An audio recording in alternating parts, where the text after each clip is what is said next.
بسم اللہ الرحمن الرحیم۔ محبت۔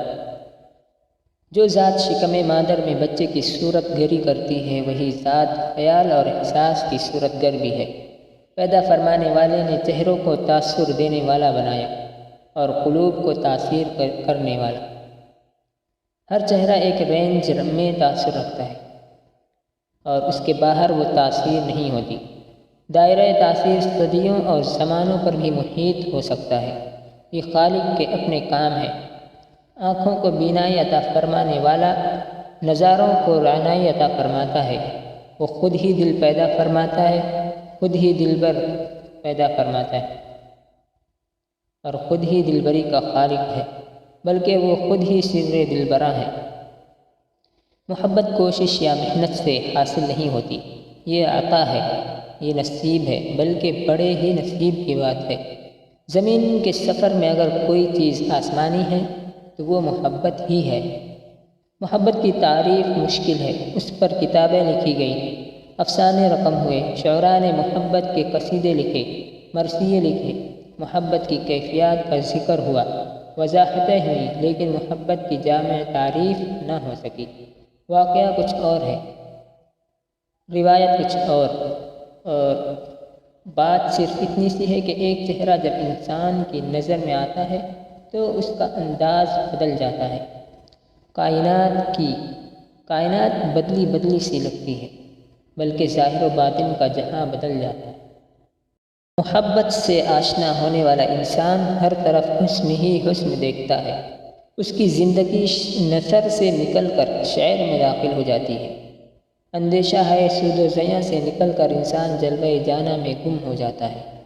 اس کی تنہائی میں میلے ہوتے ہیں، وہ ہنستا ہے بے سبب، روتا ہے بے جواز۔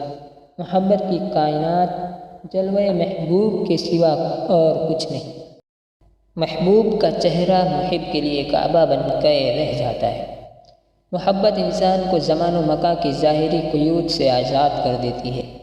محبت میں داخل ہونے والا ہر داستان الفت کو کم و بیش اپنا ہی قصہ سمجھتا ہے۔ وہ اپنے غم کا عکس دوسروں کے افسانوں میں محسوس کرتا ہے۔ محبت و حدت سے کثرت اور کثرت سے وحدت کا سفر طے کراتی ہے۔ محبت آسمانوں کی بے کراں وسعتوں کو ایک جست میں طے کر سکتی ہے۔ محبت قطرے کو کلثم آشنا کر دیتی ہے۔ محبت زمین پر پاؤں رکھے تو آسمانوں سے آہٹ سنائی دیتی ہے۔ محبت کرنے والے کسی اور مٹی سے بنے ہوتے ہیں، یہ خلوص کے پیکر دنیا میں رہ کر بھی دنیا سے الگ ہوتے ہیں۔ دراصل محبت زندگی اور کائنات کی انوکھی تشریح ہے۔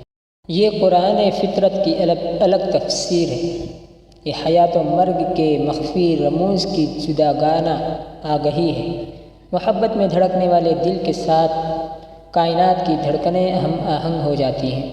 محب اور محبوب کا تقرب موسموں کو خوشگوار بنا دیتا ہے۔ محبوب کی جدائی سے بہاریں روٹھ جاتی ہیں۔ محبوب کا فراق بینائی چھین لیتا ہے اور محبوب کی قمیض کی خوشبو سے بینائی لوٹ آتی ہے۔ یہ بڑا راز ہے، یہ انوکھا عمل ہے۔ اس زندگی میں ایک اور زندگی ہے، اسی کائنات میں ایک اور کائنات ہے۔ محبت ہو تو انسان کو اپنے وجود ہی میں کائنات کی وسعتوں اور رنگینیوں سے آشنائی ہوتی ہے۔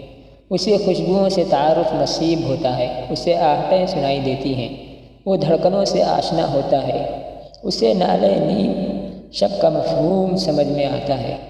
محبت کرنے والا اپنی ہستی کے نئے معنی تلاش کرتا ہے، وہ باطنی سفر پر گامزن ہوتا ہے۔ زندگی کے تپتے ہوئے ریگزار میں محبت گویا ایک نخلستان سے کم نہیں۔ محبت کے سامنے ناممکن و محال کچھ نہیں۔ محبت پھیلے تو پوری کائنات اور سمٹے تو ایک قطرہ خون۔ در حقیقت محبت آرزوئے قرب حسن کا نام ہے۔ ہم ہمہ وقت جس کے قریب رہنا چاہتے ہیں وہی محبوب ہے۔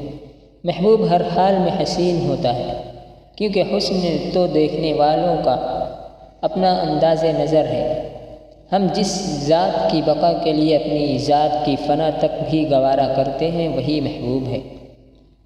محب کو محبوب میں کچی یا خامی نظر نہیں آتی، اگر نظر آئے بھی تو محسوس نہیں ہوتی، اور اگر محسوس ہو بھی تو ناگوار نہیں گزرتی۔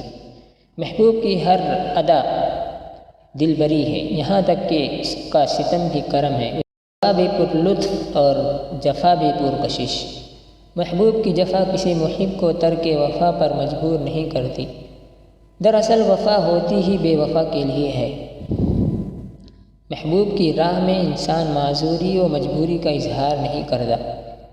محبوب کی پسند و ناپسند محب کی پسند ناپسند بن کے رہ جاتی ہے۔ محبت کرنے والے جدائی کے علاوہ کسی اور قیامت کے قائل نہیں ہوتے۔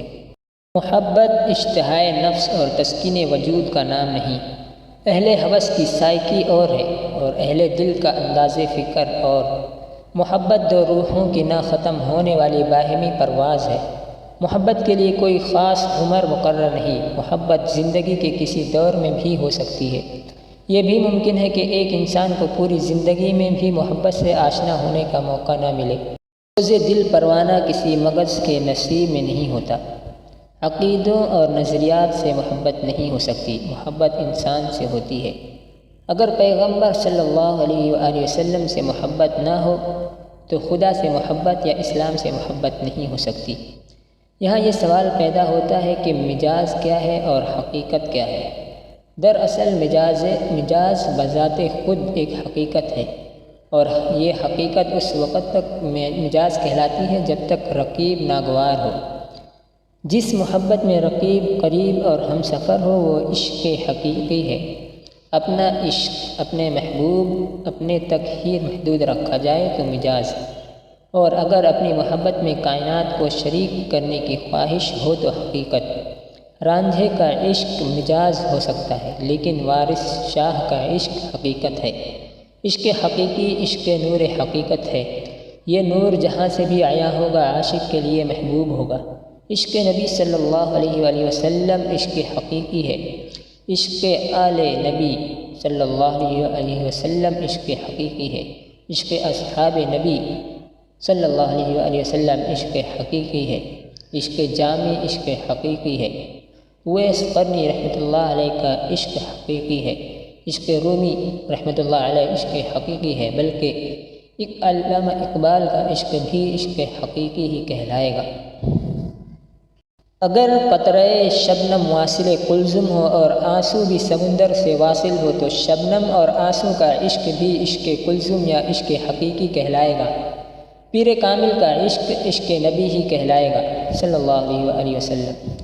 حضور اکرم صلی اللہ علیہ وآلہ وسلم کو نور خدا کہا جاتا ہے، اور ولی چونکہ مظہر عشق نبی صلی اللہ علیہ وآلہ وسلم ہوتا ہے اور اسے مظہر نبی صلی اللہ علیہ وآلہ وسلم یا مظہر نور خدا کہا جا سکتا ہے۔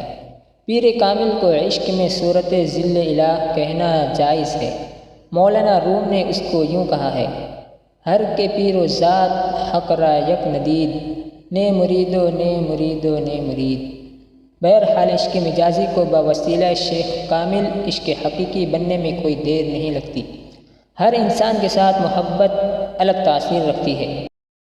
جس طرح ہر انسان کا چہرہ الگ، مجاز الگ، دل الگ، پسند ناپسند الگ، قسمت نصیب الگ، اسی طرح ہر انسان کا محبت میں رویہ الگ۔ کہیں محبت کے دم سے تخت حاصل کیے جا رہے ہیں، کہیں تخت چھوڑے جا رہے ہیں، کہیں دولت کمائی جا رہی ہے، کہیں دولت لٹائی جا رہی ہے۔ محبت کرنے والے کبھی شہروں میں ویرانے پیدا کرتے ہیں، کبھی ویرانوں میں شہر آباد کر جاتے ہیں۔ دو انسانوں کی محبت یکساں نہیں ہو سکتی، اس لیے محبت کا بیان مشکل ہے۔ دراصل محبت ہی وہ آئینہ ہے جس میں انسان اپنی اصلی شکل، باطنی شکل، حقیقی شکل دیکھتا ہے۔ محبت ہی قدرت کا سب سے بڑا کرشمہ ہے۔ جس تن لاگے سو تن جانے، محبت ہی کے ذریعے انسان پر زندگی کے معنی منکشف ہوتے ہیں۔ محبت کائنات کا حسن اسی آئینے میں نظر آتا ہے۔ آج کا انسان محبت سے دور ہوتا جا رہا ہے۔ آج کا انسان ہر قدم پر ایک دوراہے سے دوچار ہوتا ہے۔ مشینوں نے انسان سے محبت چھین لی ہے۔ آج کے انسان کے پاس وقت نہیں کہ وہ نکلنے اور ڈوبنے والے سورج کا منظر تک بھی دیکھ سکے۔ وہ چاندنی راتوں کے حسن سے ناآشنا ہو کر رہ گیا ہے۔ آج کا انسان دور کے سیٹلائٹ سے پیغام وصول کرنے میں مصروف ہے، وہ قریب سے گزرنے والے چہرے کے پیغام کو وصول نہیں کر سکتا۔ انسان محبت کی سائنس سمجھنا چاہتا ہے اور یہ ممکن نہیں۔ زندگی صرف نیوٹن ہی نہیں، زندگی ملٹن بھی ہے۔ زندگی صرف حاصل ہی نہیں، ایثار بھی ہے۔ ہرن کا گوشت الگ حقیقت ہے، چشم آہو الگ مقام ہے۔ زندگی کارخانوں کی آواز ہی نہیں، احساس پرواز بھی ہے۔ زندگی صرف میں ہی نہیں، زندگی وہ بھی ہے، زندگی تو بھی ہے۔ زندگی میں صرف مشینیں ہی نہیں، چہرے بھی ہیں، متلاشی نگاہیں بھی۔ زندگی مادہ ہی نہیں، روح بھی ہے، اور سب سے بڑی بات زندگی خود ہی معراج محبت بھی ہے۔